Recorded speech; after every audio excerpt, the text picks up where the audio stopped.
আসসালামু আলাইকুম প্রিয় দর্শক, আমরা যে আলোচনায় আপনাদের সকলকে আমন্ত্রণ জানাচ্ছি। বাজারে জোর চর্চা, বাংলাদেশ জাতিসংঘে গেছে ভারতের বিরুদ্ধে একটা নয় দুটো অভিযোগ নিয়ে।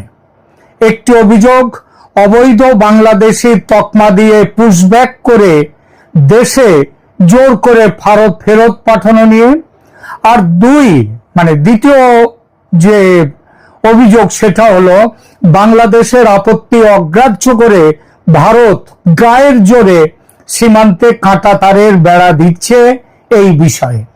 আর বাংলাদেশকে কমপ্লেন লজ করতে শ্যামচাচা মানে আমেরিকা নাকি উস্কে দিচ্ছে পেছন থেকে। এমন খবরও কেউ কেউ দিচ্ছেন যে শ্যামচাচার কথায় হরিচাচা মানে জাতিসংঘ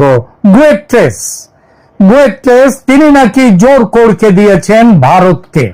আর সেই করকানি খেয়ে ভারত নাকি ভয়ে লেজ গুটিয়ে বসে গেছে, আর বেড়া দিচ্ছে না সীমান্তে। এরকম খবরও দু একটা ইউটিউবার তারা দিয়ে রেখেছেন, বাংলাদেশের বলা বাহুল্য তারা দিয়েছেন। তো এখনকার আলোচনা এই খবরটির সত্য অসত্য নিয়ে। বিষয়টা জটিল ও গুরুত্বপূর্ণ, তাই দয়া করে পুরোটা শুনবেন, শোনার পর কমেন্ট করবেন এবং চ্যানেলটি সাবস্ক্রাইব করে সঙ্গে থাকবেন। আগেই বলেছি, বাংলাদেশ জাতিসংঘে গিয়ে ভারতের বিরুদ্ধে অভিযোগ করেছে সীমান্তে কাঁটাতারের বেড়া দেয়া এবং ঘুষপেটিদের পুশব্যাক করা, এই নিয়ে অভিযোগ। কিন্তু আসলে ঘটনাটা কি, সত্যিটা কি? বাংলাদেশ সীমান্তে বেড়া নিয়ে নাকি পুশব্যাক নিয়ে ওই জাতিসংঘের মানবাধিকার যে কমিশন রয়েছে সেইখানটায় গিয়েছে বাংলাদেশ, সেটা একটু দেখা যাক। দেখুন, সীমান্তে বেড়া নিয়ে সমস্যা মেটাবার কাজ জাতিসংঘের মানবাধিকার কমিশনের এখতিয়ারেই পড়ে না। তাদের কাজ বড়জোর মানবাধিকার লঙ্ঘিত হচ্ছে কিনা সেটা দেখা। সেই হিসেবে বাংলাদেশ পুশব্যাক নিয়ে সেখানে যেতেই পারে, কিন্তু বেড়া দেয়া নিয়ে নয়। তবে এটা ঠিক, সীমান্ত বেড়া নিয়ে বাংলাদেশ তীব্র প্রতিবাদ জানাচ্ছে। কোথায় জানাচ্ছে? ভারতের কাছে। খবর আছে এই ব্যাপারে শ্যামচাচার দরবারেও গিয়েছিলেন খলিলুর মিয়া, বাংলাদেশের পররাষ্ট্রমন্ত্রী। তিনি সেখানে গিয়ে বলেছিলেন সীমান্তে কাঁটাতারের বেড়া দিলে বাংলাদেশ শেষ হয়ে যাবে, ভারত সীমান্তে চোরা কারবার বন্ধ হলে, মানব পাচার বন্ধ হলে বাংলাদেশের অর্থনীতিতে ধস নামবে। জবাব পেয়েছেন কি? ভারত আমাদের কথা শুনবে না, মোদি বড় জেদি, তোমরা বরং পুশব্যাক ব্যাপারটাই পার্শ্ব করো, আমরা তোমাদের পক্ষে গুতেরেসকে বলে দেব, তারপরেই বাংলাদেশের জাতিসংঘে যাত্রা। তাহলে দেখা গেল কি, বেড়া দেয়া নিয়ে কিছু হয়নি, মানে যায়নি। হয়েছে তো অনেক কিছু, কিন্তু যায়নি।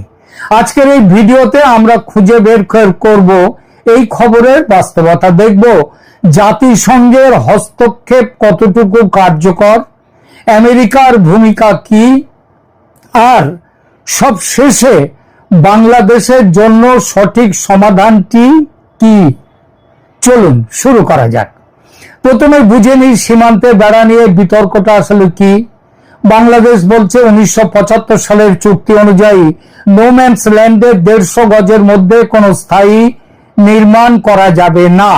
এটা 1975 সালের ভারত বাংলাদেশ যৌথ সীমান্ত নির্দেশাবলীর যে চুক্তি হয়েছিল তার মূল শর্ত।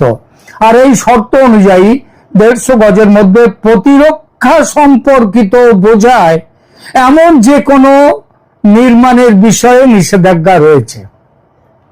আবার বলি, কোন বিষয় নিষেধাজ্ঞা? 150 গজের মধ্যে প্রতিরক্ষার সম্পর্কিত বোঝায় এমন নির্মাণ নিষেধ রয়েছে। মানে 150 গজের বাইরে প্রতিরক্ষা দেয়াল দেয়া যাবে। এখন কথাটা হচ্ছে, কাঁটাতারের বেড়া এটা কি স্থায়ী নির্মাণ বা স্থায়ী স্থাপনা বা প্রতিরক্ষা নির্মাণ? ভারত বলছে না, কাঁটাতারের বেড়া কোনো স্থায়ী নির্মাণ নয়, আর কাঁটাতারের বেড়া তার প্রতিরক্ষার উদ্দেশ্যেও দেয়া হচ্ছে না, মানে দেশকে রক্ষা করার উদ্দেশ্যে দেওয়া হচ্ছে না, দেশের প্রতিরক্ষা যেটাকে বলে ডিফেন্স, সেই ডিফেন্স সেক্টরের ব্যাপার এটা নয়। তাহলে কি এটা? এটা হচ্ছে অবাধ যাতায়াত ও চোরাচালান বন্ধ করার উদ্দেশ্যে। এর মধ্যে প্রতিরক্ষাটা কোথায়? তাছাড়া সামান্য তো বেড়া, সেটা যদি স্থায়ী নির্মাণ হতো তাহলে বিজিবি আর তার দেশওয়ালি ভাইরা মানে বাংলাদেশিরা মিলে এক রাতে 80 কিলোমিটার তার কেটে ফেলতে পারতো ফেলতে, বলুন, যদি স্থায়ী নির্মাণ হতো। 1-8 কিলোমিটার নয়, একটু একটু নয়, 80 কিলোমিটার তার, এবং এমন নিঃশব্দ কেটেছে যে ভারতের বিএসএফ, সেদিন একটু বৃষ্টি বৃষ্টি ছিল, তো ভারতের বিএসএফ সেটা বুঝতেই পারেনি। তাহলে সেটা কিরকম স্থায়ী নির্মাণ হয় ভেবে দেখুন। ভারত বলছে সীমান্ত এলাকা অপরাধ মুক্ত করতেই কাঁটাতারের বেড়া দেয়া হচ্ছে, অনুপ্রবেশ, চোরা কারবারি, মানব পাচার রোধ করতে বেড়া প্রয়োজন। এটি ভারতের নিজের নিরাপত্তা স্বার্থ। কোন নিরাপত্তা?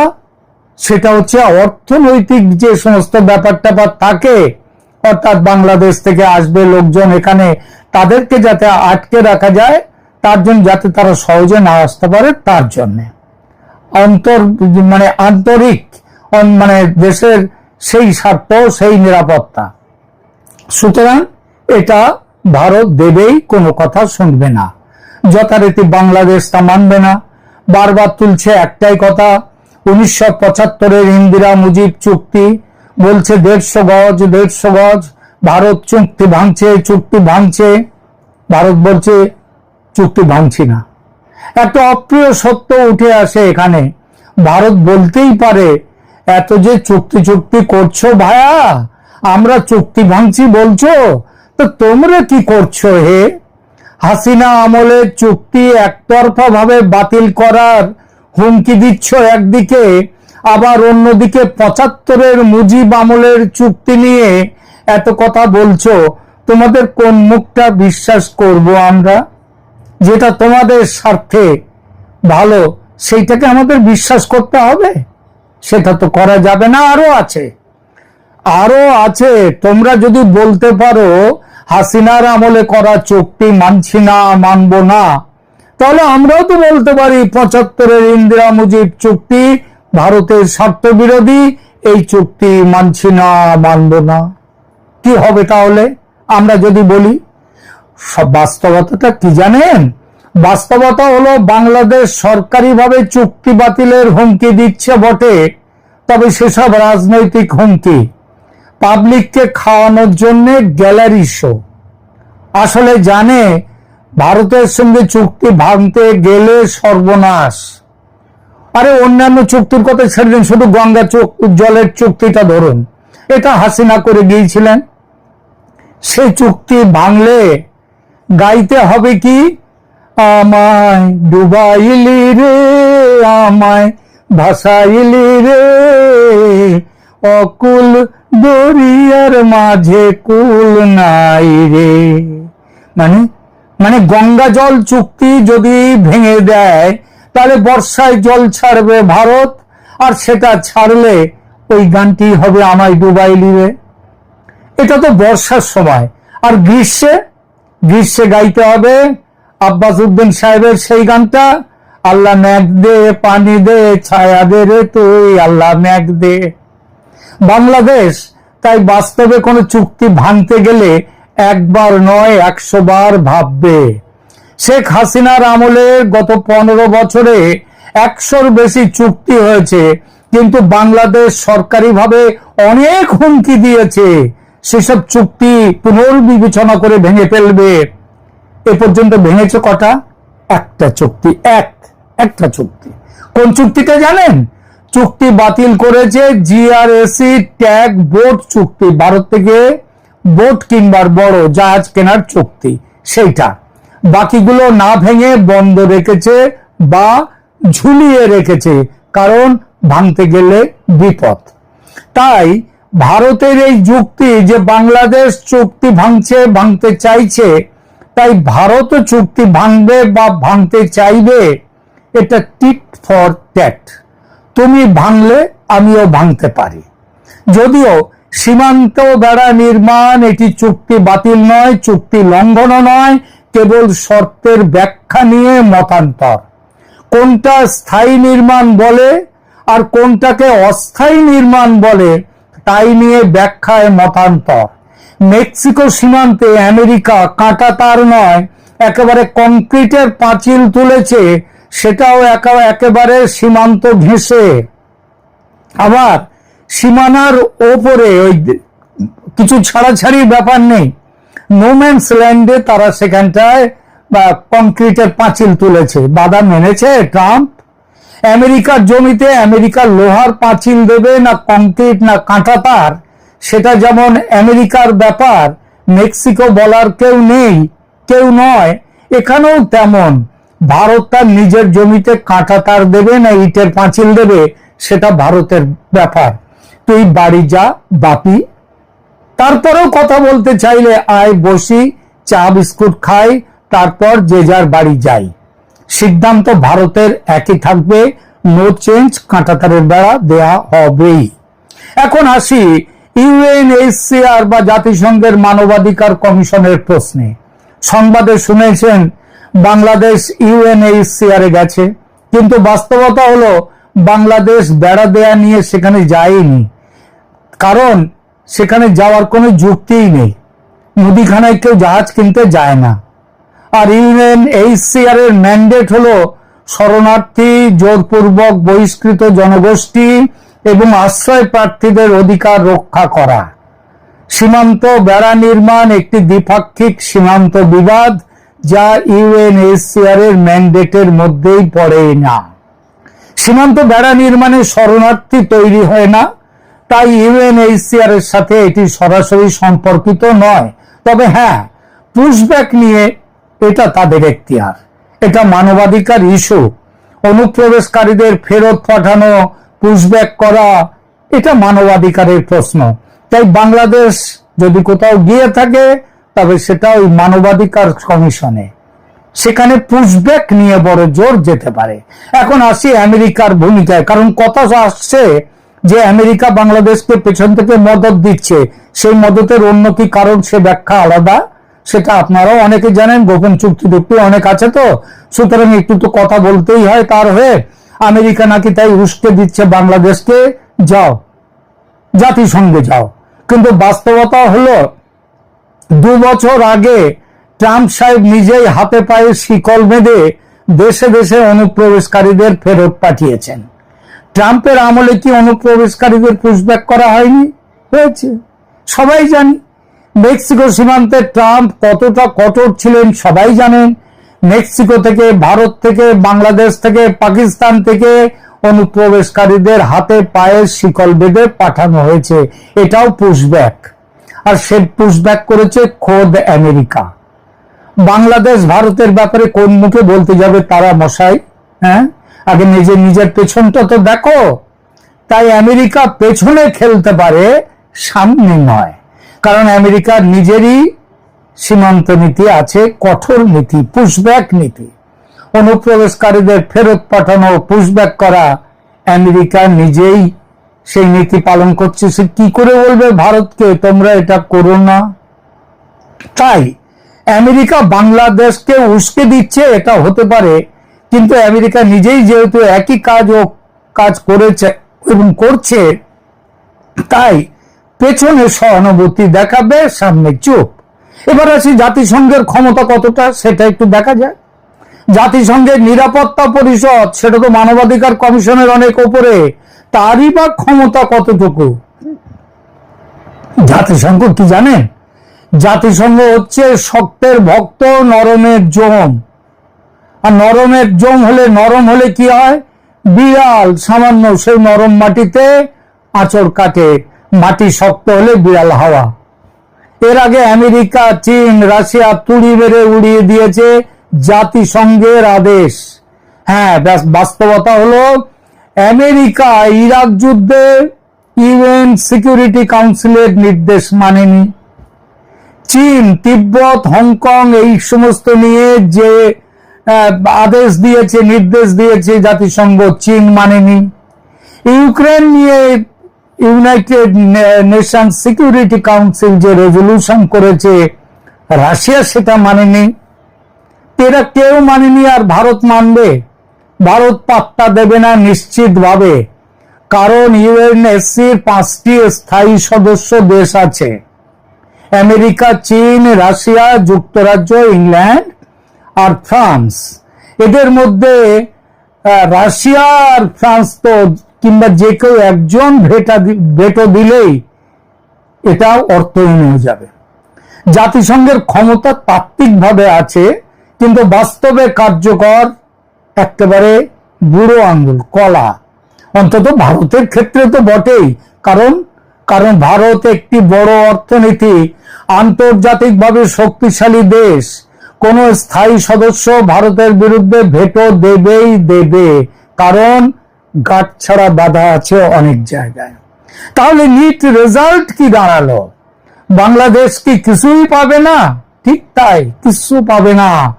বাস্তবতা হলো জাতিসংঘে গিয়ে বাংলাদেশ শুধু মুখ পোড়াবে, তার বেশি কিছু পাবে না। কেন? কারণ জাতিসংঘের নির্দেশ ভারত মানবে না। জাতিসংঘের নিরাপত্তা পরিষদ শাস্তিমূলক ব্যবস্থা নিতে পারে, কিন্তু তা কার্যকর হবে না। যে কেউ ভেটো দিয়ে দেবে, আর ভারত ভেটো না দিলেও ভারত মানবে না। কি করবে জাতিসংঘ? তাই জাতিসংঘে যাওয়া সময় নষ্ট, পরিশ্রম বেকার।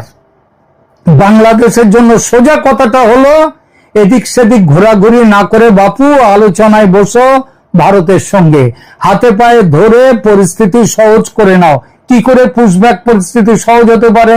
আমি বলেছি, অটল বিহারী বাজপেয়ী যখন প্রধানমন্ত্রী ছিলেন 2001 সালে তিনি একটি কমিশন বসিয়েছিলেন, মাধব গড বলে কমিশন। সেই কমিশন সুপারিশ করেছিল যে বাংলাদেশ থেকে যারা আসছেন তাদেরকে ওয়ার্ক পারমিট দিয়ে নির্দিষ্ট সময়ের জন্য এখানে রাখা যায়, কাজ শেষ হবে তারা দেশে ফিরে যাবেন, তারা দেশের ভারতের নাগরিকত্বও পাবেন না, তারা শ্রমিক হিসেবে আসবেন, যেমন ভাবে আজকে পৃথিবীর অন্যান্য দেশে বাংলাদেশিরা যায় তেমন। তো সেটা করে নিলে হতো ভালো, সেই ব্যাপারটা করে নেওয়ার চেষ্টা করুক বাংলাদেশের সরকার। বাংলাদেশের জন্য এটাই সমাধান, সঠিক আলোচনা। দুই দেশের মধ্যে দ্বিপক্ষীয় আলোচনার উপরে কিছু নেই। অবশ্যই এখন আর বন্ধু দেশ আছে কিনা বাংলাদেশ, ভারতের বন্ধু কিনা সেটা নেই, যথেষ্ট তর্কের অবকাশ আছে। তবু ধরে নিলাম না সেটা বন্ধুত্ব রয়েছে। সীমান্ত কর্তৃপক্ষের যৌথ কমিটি নিয়ে আলোচনা হোক। এই 8 তারিখে বসছে দু দেশের বিজিবি আর বিএসএফ যৌথ কমিটি, সেখানটায় আলোচনা হোক। ওখানে গিয়ে ওই জাতিসংঘে গিয়ে কোনো লাভ নেই। আলোচনায় বসে যতটুকু ছাড় পাও তাই নাও বাপু, অনুরোধ উপরোধ করে যতটুকু ছাড় পাও তাই নিয়ে খুশি থাকো। কারণ জাতিসংঘে গিয়ে কিছু পাওয়া যাবে না, সোজা কথা। তাই ঘোরাঘুরি না করে সরাসরি আলোচনায় বসো ভারতের সঙ্গে। বন্ধুরা, আজকের এই ভিডিওর মূল বক্তব্য হলো বাংলাদেশ সীমান্ত বেড়া নিয়ে নয়, পুশব্যাক নিয়ে জাতিসংঘের মানবাধিকার কমিশনে গেছে বাংলাদেশ, কিন্তু সীমান্ত বেড়া নিয়ে প্রতিবাদ জানাচ্ছে ভারতের কাছে। কিন্তু জাতিসংঘে গিয়ে কিছুই পাওয়া যাবে না, সেটা তো বলেই দিলাম। আর তাহলে এবার বাংলাদেশের জন্য সোজা কথা, আলোচনায় বসো ভারতের সঙ্গে। চীন আর পাকিস্তানের সঙ্গে প্রেমটা একটু কমিয়ে ভারতের স্বার্থের দিকে দেখো।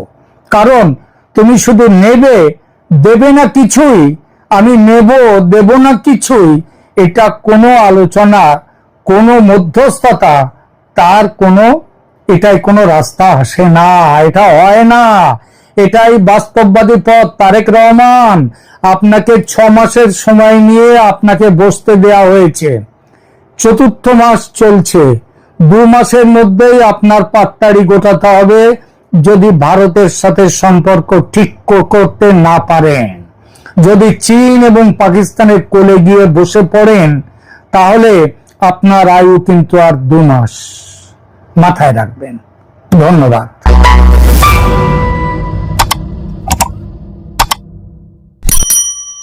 আসসালামু আলাইকুম রহমতুল্লাহি অবরকাতুহু। সম্মানিত দর্শক, বাংলাদেশের আকাশে কয়েকদিন আগে অদ্ভুত এক আলোর ঝলকানি দেখা গিয়েছিল। এমন আলো আমরা আসলে কখনো দেখিনি আমাদের এই বাংলার আকাশে। আলো দেখা গিয়েছে কক্সবাজার সমুদ্র সৈকত থেকে, আলো দেখা গিয়েছে খুলনা থেকে, বরিশাল থেকে এবং দেশের দক্ষিণাঞ্চল বিশেষ করে গোপালগঞ্জ থেকে। এই আলো থেকে এলো বর্ণালী পুরো আকাশ জুড়ে। যদি আপনার কোনো অভিজ্ঞতা না থাকে, এই আলো আপনার কাছে মনে হবে জিব্রাইলের ডানা। এই আলো দেখে মনে হবে আকাশ থেকে কিছু একটা পাঠানো হয়েছে আপনার জন্য। আপনার যদি অভিজ্ঞতা না থাকে, আপনার কাছে মনে হবে যে বাংলাদেশের কোনো অশনি সংকেত হয়তো অপেক্ষা করছে, আকাশ থেকে গজব নাজিল হচ্ছে। আবার আপনি মনে করতে পারেন যে আকাশ থেকে কোনো তার বার্তা আসছে, সুসংবাদ আসছে। এবং যেহেতু আমাদের প্রযুক্তিগত জ্ঞান অল্প, আমরা এত কিছু চিন্তা ভাবনা করি না। আমরা নানা রকম সেই পুরো জাতি প্রায় 48 ঘন্টা যাবৎ দেশের পত্র পত্রিকা সব কিছু আমরা এই আলোকে কেন্দ্র করে নানা রকম প্রেডিকশন করা শুরু করলাম। কোত্থেকে আলো? বিভিন্ন পত্রিকা বলছে যে গোপালগঞ্জের আকাশে দেখা যাচ্ছে। হোয়াট ডাজ ইট মিন? যে শেখ হাসিনার জন্য কি এরকম আলো এসেছে আকাশ থেকে, নাকি শেখ হাসিনা এই আলো গোপালগঞ্জে পাঠিয়ে দিয়েছেন? দেশের বড় বড় পত্রিকা এই ধরনের নিউজ করেছে। আবার যারা কক্সবাজারকে হাইলাইট করার চেষ্টা করেছেন, তারাও ঠিক ওইভাবে নিউজ করেছে। পরবর্তীতে দেখা গেল যে মূলত ভারত তাদের যে ক্ষেপণাস্ত্র, নতুন একটা ক্ষেপণাস্ত্র তারা আবিষ্কার করেছে, যেটিকে বলা হয় আন্তঃমহাদেশীয় ব্যালিস্টিক মিসাইল। অর্থাৎ এশিয়া মহাদেশের এক প্রান্ত থেকে অপর প্রান্ত পর্যন্ত আঘাত হানার মতো দূরপাল্লার ক্ষেপণাস্ত্র তারা আবিষ্কার করেছে এবং এই আবিষ্কারটি তারা পরীক্ষা করেছে মহাকাশে। এবং এটা পরীক্ষা করতে গিয়ে তারা বঙ্গোপসাগরের যে উপকূল, সেই উপকূলকে তারা ব্যবহার করেছে এবং বিশেষত ওটার যে আলোক বিস্ফোরণ, ওটা বাংলাদেশের আকাশে ছড়িয়ে পড়েছে। এখন এই সময়টিতে যে এই ক্ষেপণাস্ত্রের তাদের যে বিস্ফোরণ বা ক্ষেপণাস্ত্রের যে পরীক্ষা, এটার হেতু কি এবং এটা কেন এই বাংলাদেশ মানে সীমান্তে এটা দেখা গেল? এই পরীক্ষাটা তারা ভারত মহাসাগরের অপর প্রান্তে তারা দেখাতে পারত, যাতে করে চীন মানে আলোক যে রশ্মি, এটা চীনের আকাশকে তা প্রকম্পিত করত। অথবা তারা এমন ভাবে করতে পারত যেটির আলোক রশ্মি এটা দেখা যেত পাকিস্তানে, দেখা যেত ধরুন ইন্দোনেশিয়াতে, মালাক্কা। অর্থাৎ তারা যদি সমুদ্রে করত, তাহলে ভারত মহাসাগরের এমন জায়গাতে করতো যেটা পুরো মালাক্কা প্রণালী, অর্থাৎ ইন্দোনেশিয়া, মালয়েশিয়া, সিঙ্গাপুর, এই এলাকাতে একটা ভীতি ছড়িয়ে পড়তো বাংলাদেশের মতো করে। চীন সাগরের যেটা সাউথ চায়না সি, দক্ষিণ চীন সাগর, উত্তর চীন সাগর, এই দুটো চীন সাগর ভারত মহাসাগরের সাথে যে সংযোগ রয়েছে, এখানে তারা অনায়াসে তাদের সেই ক্ষেপণাস্ত্রের যে পরীক্ষার আলো ওখানে ছড়িয়ে দিতে পারত। তো তারা সিঙ্গাপুর, মালয়েশিয়া, ইন্দোনেশিয়া এই অঞ্চলকে টার্গেট করেনি।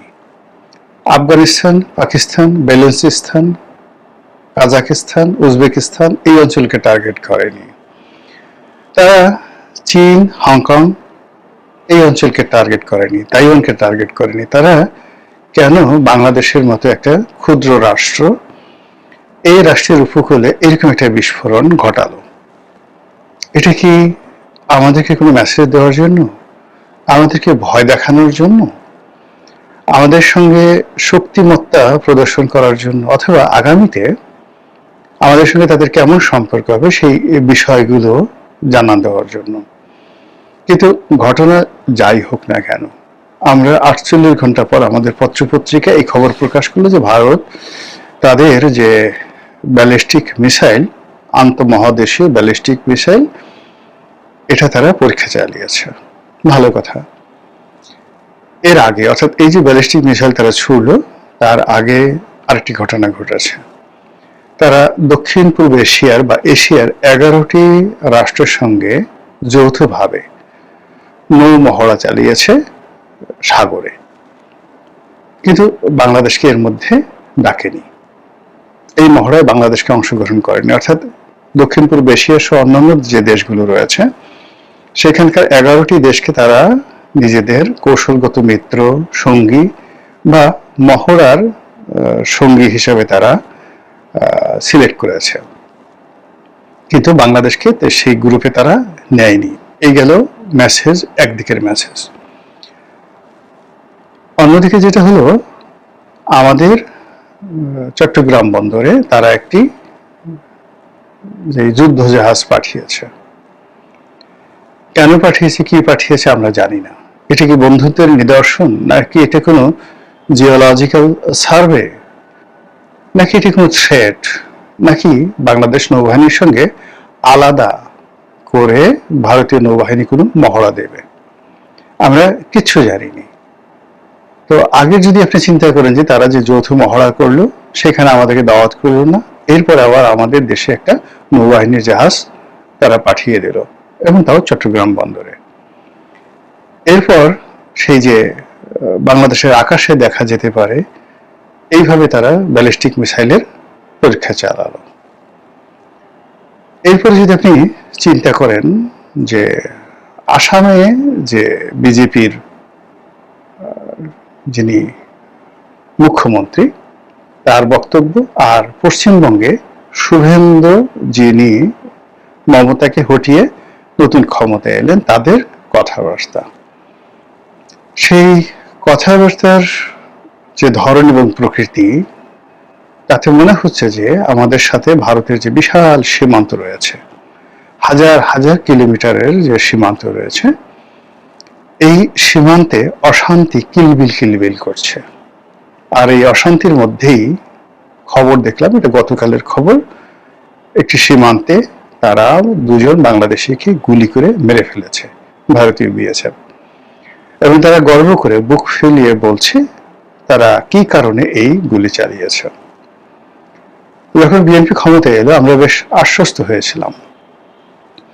এর কারণ হলো, বাংলাদেশে যিনি রাষ্ট্রদূত ছিলেন প্রণয় ভার্মা, ইউনূস জামানাতে তার সে কি দাপট, কাউকে পাত্তা দিতেন না, করতেন না, পায়ের পর পা তুলে বসতেন। তারপরে তার আগে আওয়ামী লীগ জমানাতে তো যিনি বাংলাদেশের রাষ্ট্রদূত ছিলেন, বলতে গেলে মনে হতো তিনি দেশটি চালাচ্ছেন, তিনি সেই ভারত সরকারের ভাইসর, এরকম একটা ভাবসাব ছিল। তো যখন নতুন সরকার ক্ষমতায় এলো, তখন প্রণয় ভার্মা যিনি রয়েছেন, তিনি বিভিন্ন মন্ত্রীদের সঙ্গে দেখা করলেন, পররাষ্ট্রমন্ত্রীর সঙ্গে দেখা করলেন, তারপর স্বরাষ্ট্রমন্ত্রীর সঙ্গে দেখা করলেন, এবং স্বরাষ্ট্রমন্ত্রীর সঙ্গে সালাউদ্দিন সাহেবের সঙ্গে যখন দেখা করলেন, তিনি বেশ কাছুমাছু হয়ে বসেছিলেন। আর পত্রিকায় যেটা হেডলাইন এলো যে স্বরাষ্ট্রমন্ত্রী বলেছেন যে সীমান্তে যেন অতীতের মতো কোনো ঘটনা না ঘটে। আমরা তো গর্বে একেবারে অস্থির যে এইরকম বীর, এরকম সাহসী, এরকম যাকে বলা হয়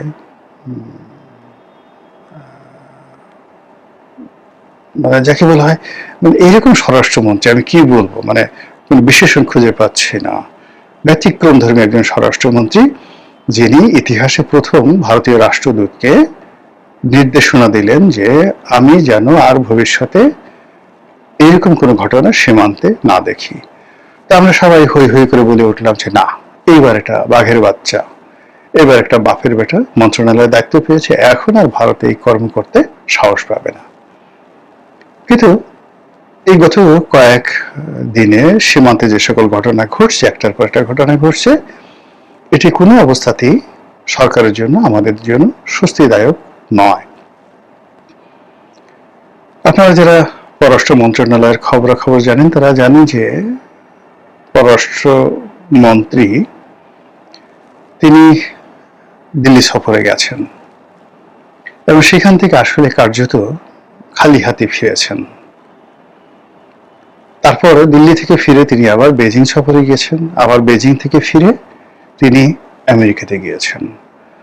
ফলে পররাষ্ট্র মন্ত্রণালয়ে যে কি হচ্ছে, আমাদের পররাষ্ট্র নীতির যে গতি, এটি কোন দিকে, ভারত এই মুহূর্তে আমাদের সঙ্গে কি করছে, আমেরিকা আমাদেরকে এই মুহূর্তে কিভাবে ট্রিট করছে, বা বেইজিং বাংলাদেশের ব্যাপারে কি সিদ্ধান্ত নিয়েছে, এই সমস্ত বিষয় নিয়ে যখন আমরা চিন্তিত, ঠিক সেই সময় পাকিস্তানের যিনি স্বরাষ্ট্রমন্ত্রী নজিরবিহীনভাবে তিনি বাংলাদেশে এলেন।